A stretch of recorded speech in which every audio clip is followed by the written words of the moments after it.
refiere a cualquier anormalidad cerebral producto de un proceso patológico que compromete al vaso sanguíneo. ¿Ya? Ahí está la clasificación que yo les he dicho. La mayor cantidad de enfermedades del vaso sanguíneo cerebral son isquémicos, es decir, que se tapa el vaso sanguíneo. Puede ser embólico, como les dije, si hay una arritmia, por ejemplo, o puede ser trombótico, si es que hay una arteriosclerosis, por ejemplo, que ocluye el vaso sanguíneo. Y solo el 15% pueden ser hemorrágicos. Pero los isquémicos tienen mejor evolución, en cambio el hemorrágico ahí no me quedó. ¿Ya? Dentro de los hemorrágicos pueden haber hematomas epidurales, subdurales.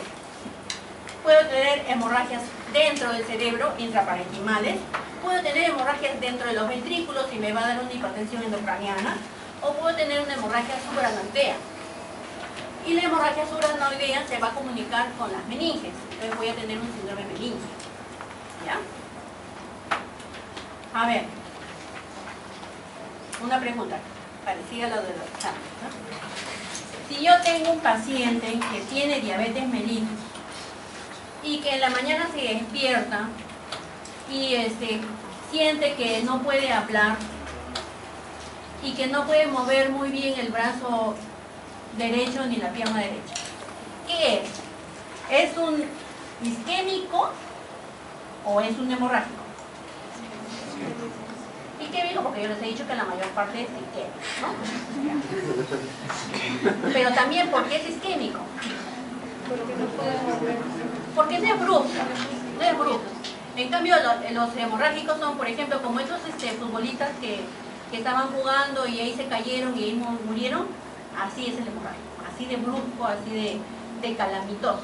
En cambio, el isquémico no, se da cuenta, bueno, no puede andar, o se para de la cama y se cae porque no puede andar, ¿no? Entonces sí sería un isquémico. ¿Será un embólico o un trombótico? ¿Ah?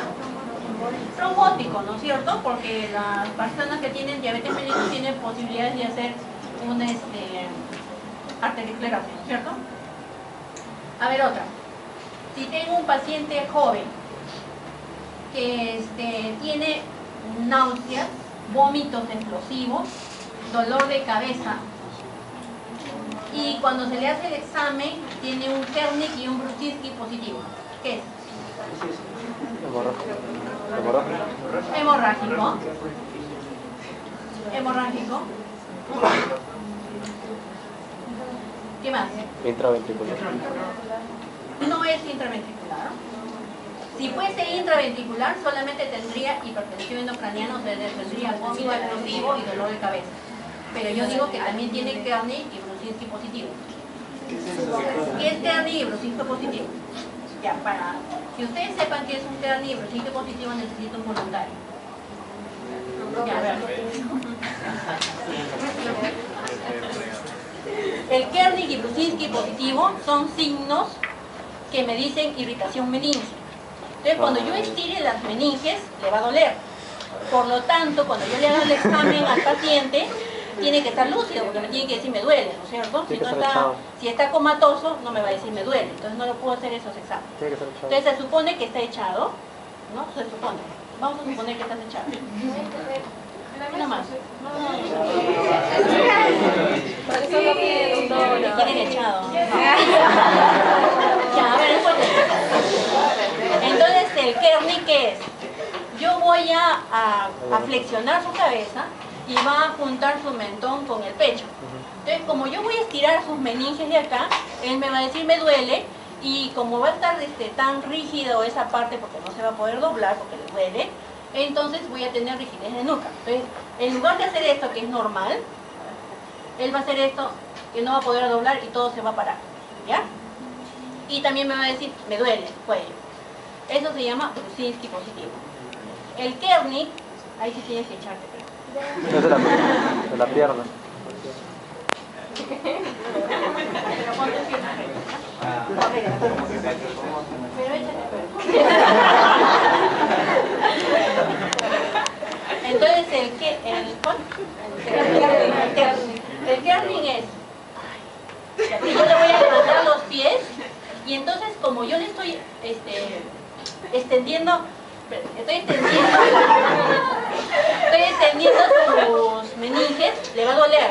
Y entonces yo tengo que presionar sus rodillas para que no las doble, pero él las va a tener que doblar porque le duele. ¿Ya? Ya. Entonces, esos son signos meningios. Y solamente la enfermedad subaranoidea me va a dar signos meningios. ¿Ya? Kernig,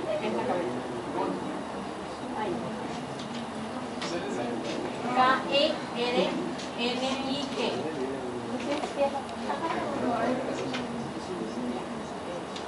Entonces, los signos meningios que da la hemorragia subaranoidea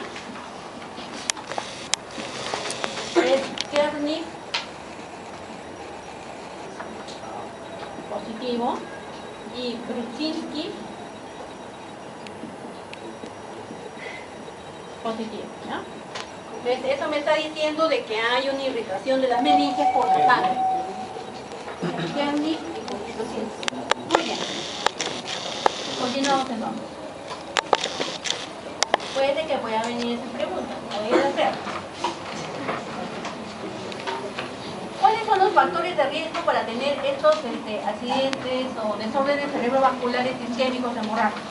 Hay factores no modificables, como la raza, por ejemplo. Un paciente que es negro definitivamente es hipertenso y tiene mucha chance de hacer un desorden cerebrovascular de tipo hemorrágico. ¿Ya? Es peligroso.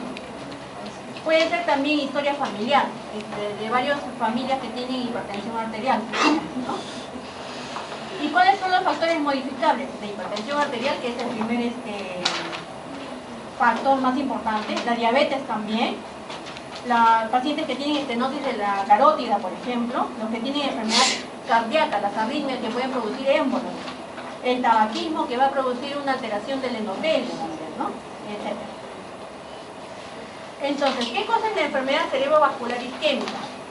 Es la interrupción del flujo sanguíneo en una parte del cerebro, por eso se dice regional, a causa de una oclusión en una arteria, que puede ser por mecanismo trombótico o por mecanismo embólico. Acá está el área de la isquemia. Yo les dije que había un área central, que es la que ya se moría definitivamente, y una área periférica, que es el área de penumbra, que sí se puede recuperar, ¿se acuerdan? Entonces, ¿cuál es la diferencia? Pues se pregunta, ¿cuál es la diferencia entre el área central y el área de penumbra?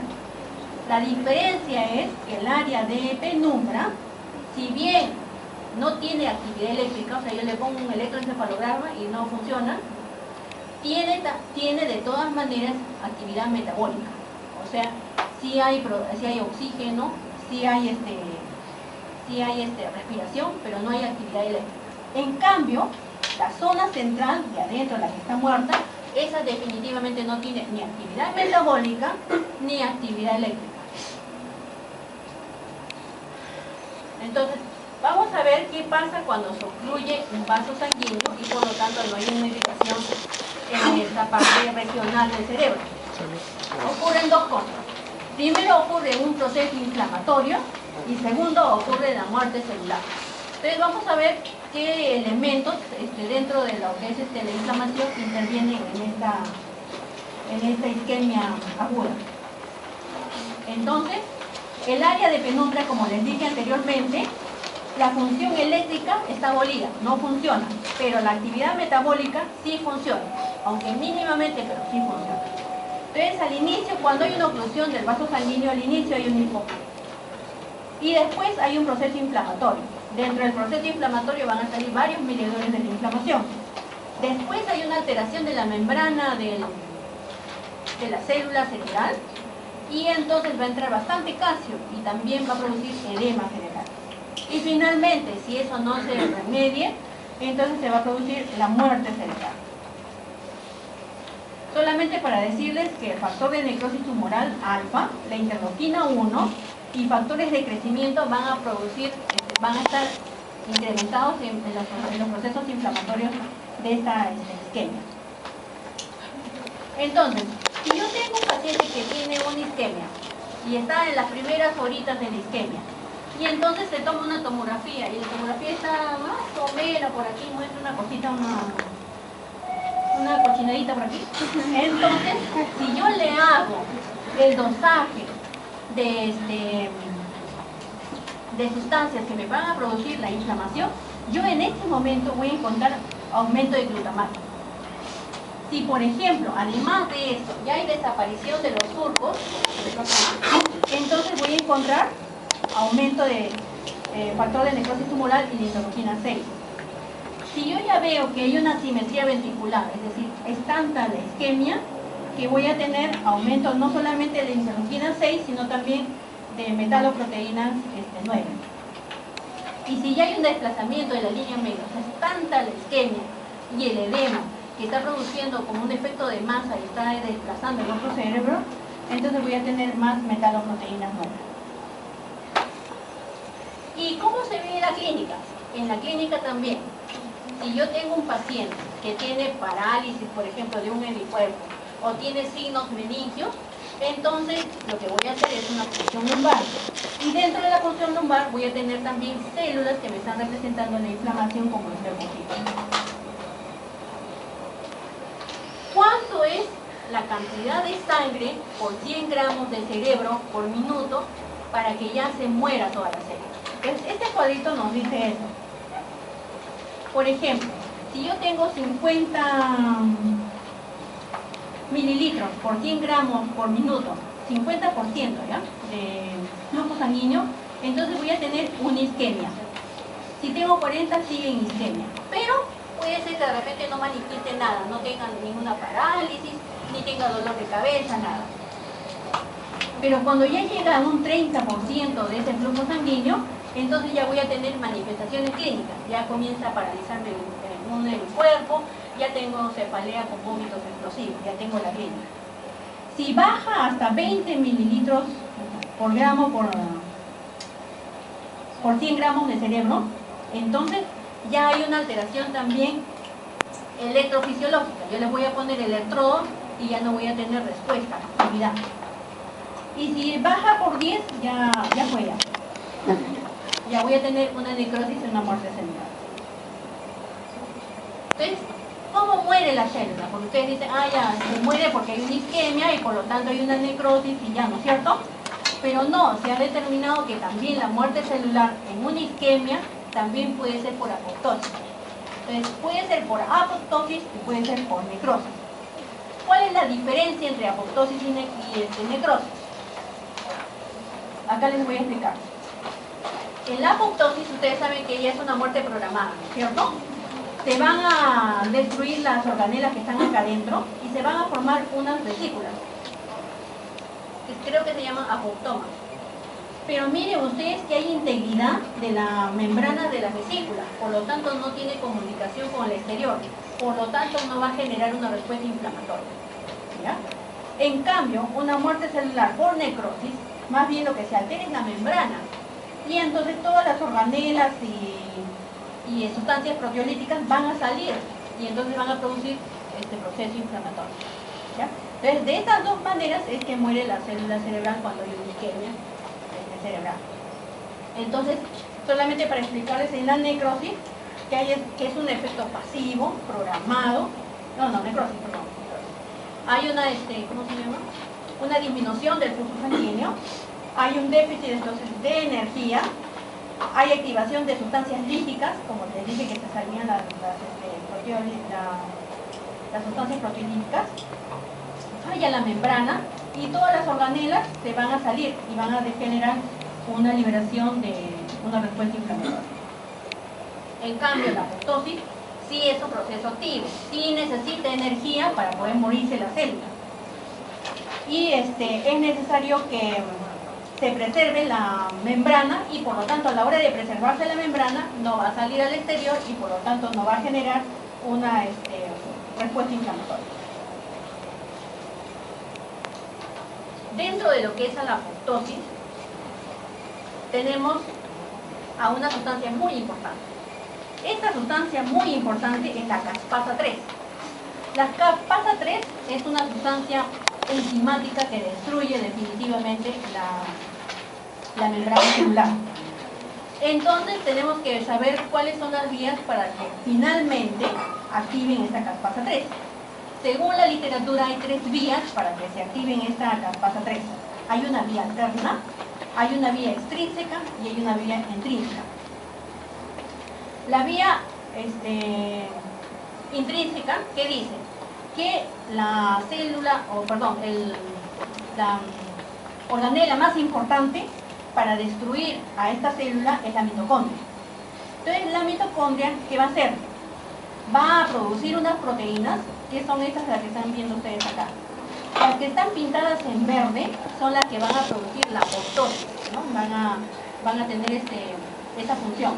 Y las que están pintadas en rojo van a disminuir más bien la apoptosis, son antiapoptóticas y las otras son proapoptóticas.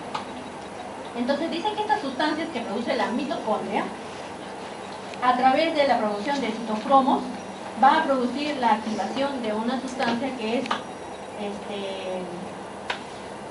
proapoptótica, pero también va a activar sustancias antiapoptóticas. Entonces depende de ese sistema de balance entre lo proapoptótico y lo antiapoptótico para que se muera la célula. Esa es la vía intrínseca, la que utiliza la mitocondria. Entonces, si las sustancias, por ejemplo, proapoptóticas tienen su mayoría, entonces va a haber una alteración de la membrana de la mitocondria y va a haber un edema de la mitocondria y se va a romper. La otra vía es la vía extrínseca, que dice que tiene que tener unos receptores en la membrana celular. Esos receptores que se llaman FAS, que ustedes miran acá, pertenecen a la familia de del factor de necrosis tumoral, de los receptores del factor de necrosis tumoral. Y esta de acá que ven ustedes acá arriba, que es el FAS-L, es un ligando. Entonces, cuando el ligando se une al receptor, que es un receptor de la familia del factor de necrosis tumoral, van a formar un complejo. Y este complejo va a activar a la procaspasa 8. La procaspasa 8 activa a la caspasa 8 y finalmente estos a la procaspasa 3 y finalmente la 3. Entonces, la finalidad de estas vías es de que se active la caspasa 3 para que se produzca la muerte celular a través de la apoptosis. Y la otra vía es la vía alterna, donde no tiene nada que ver la célula ni tampoco tiene que ver la mitocondria, donde dice que hay un aumento, mucho aumento intracitoplasmático del calcio. Y este aumento del calcio va a producir la activación de calpaína y finalmente estas sustancias a la procaspasa 3 y a la caspasa 3 finalmente. ¿Ya? Muy bien. Entonces acá, en esta cascada isquémica, lo que les voy a decir, ¿por qué aumenta el calcio? Porque la vía alterna les dije a ustedes que aumenta el calcio.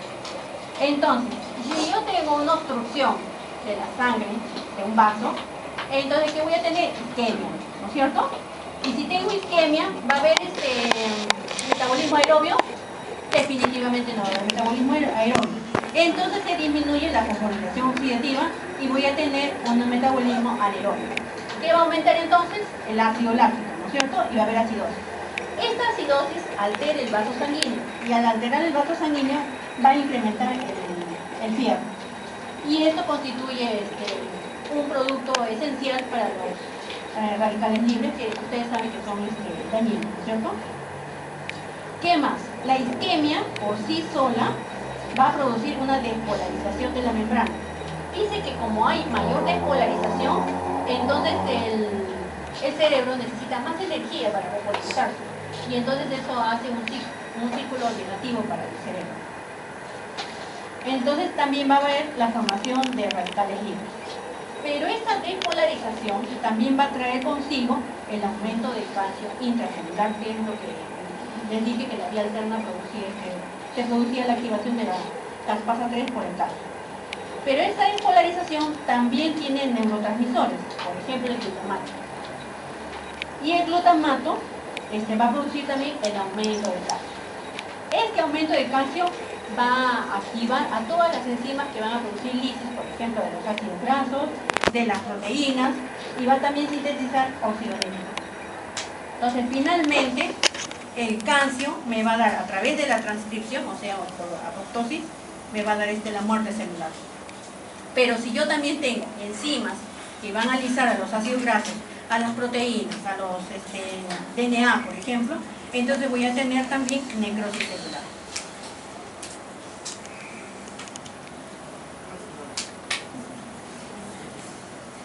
Ya. En resumen, la isquemia cerebral produce despolarización de la membrana, altera la permeabilidad de la célula, entra sodio, potasio, todo lo que, no, perdón, sodio, cloro, pero fundamentalmente el calcio. Hay inflamación a través del factor de necrosis tumoral, interleuquina 1, que activa la interleuquina 8 y interleuquina 6. Va a haber producción de glutamato, aumento del óxido nítrico, radicales libres y apoptosis a través de ellos. Ahora vamos a ver la enfermedad cerebrovascular hemorrágica. Yo les dije que era la más grave, o sea, uno tiene una hemorragia subaranoidea, intracerebral y uno ahí nomás quedó, ¿no es cierto? Entonces, ¿cuál es la etiología? Puede ser traumática, un TEC, por ejemplo, puede ser una hipertensión arterial. Entonces, si yo les pregunto en el examen, un paciente que tiene hipertensión arterial, ustedes ya saben que tiene que ser hemorrágico. Pueden ser malformaciones vasculares, como todos esos jóvenes que mueren como la Edita, ¿no? Como la Edita que dicen que se murió de puede ser vasculitis, ¿no? Angiopatías que van a producir alteración del vaso sanguíneo y por lo tanto son vasculares. Entonces, acá por ejemplo estamos viendo una hemorragia subaranoidea y acá en este lado vamos a tener una hemorragia intracerebral. Entonces, si nosotros decimos que la principal causa, por ejemplo, es una hipertensión arterial, vamos a tener que hay un daño de la arteria, de la parte de la íntima, preferentemente de las arterias que son penetrantes y perforantes, porque puede ser que se dañe la elastina de ese vaso sanguíneo o porque haya un infiltrado amiloide. Entonces se forman microneurismas. Es una dilatación del vaso sanguíneo que tiene unas paredes delgadas y por lo tanto se puede romper en cualquier momento. Esos microneurismas se llaman de Charcot y Bouchard. Entonces van a producir el sangrado y si hay una sustancia que está además del cerebro, además del líquido cefalorraquídeo y además de la sangre, entonces voy a tener hipertensión intracraniana, isquemia y edema. Si yo tengo una hemorragia intraparenquimal, generalmente el inicio también puede ser paulatino, más o menos así, de ver insidioso, ¿no? Pero si yo tengo una hemorragia subaranoidea, sí es rápido. En los signos meningios puede ser que tengan los dos, pero básicamente en la hemorragia subaranoidea. La hipertensión endocraniana, como en la hemorragia intraparenquimal, está dentro del cerebro, entonces voy a tener más hipertensión endocraniana en una hemorragia de tipo intraparenquimal. Y los dos se van a poder ver por resonancia, por tomografía. Entonces, si yo tengo una isquemia o si tengo una hemorragia en una sola región, esa región es la que me va dando síntomas. Por ejemplo, si yo tengo una alteración en la arteria cerebral media, lo que voy a tener, si la alteración es en el lado izquierdo, como es un lado que es dominante, es un lado donde está el habla, ¿no es cierto? Sí. Entonces voy a tener compromiso del lenguaje, voy a tener afasia. El paciente te va a escuchar, te va a mirar, te va a entender y le vas a decir, ¿cómo te llamas? Y no le sale la palabra. ¿No? Puede tener también hemiparesia, dependiendo si es en la decusación de los, ¿cómo se llama esto? De los filamentos, o si los filamentos son directos, voy a tener una hemiparesia del lado de la lesión. Si está en la decusación, entonces voy a tener una hemiparesia del lado contrario. ¿Ya?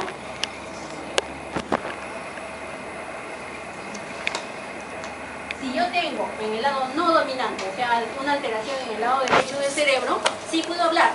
No me puedo mover, tengo una hemiplegia, una hemiparesia de este lado, pero no puedo hablar. Perdón, sí puedo hablar.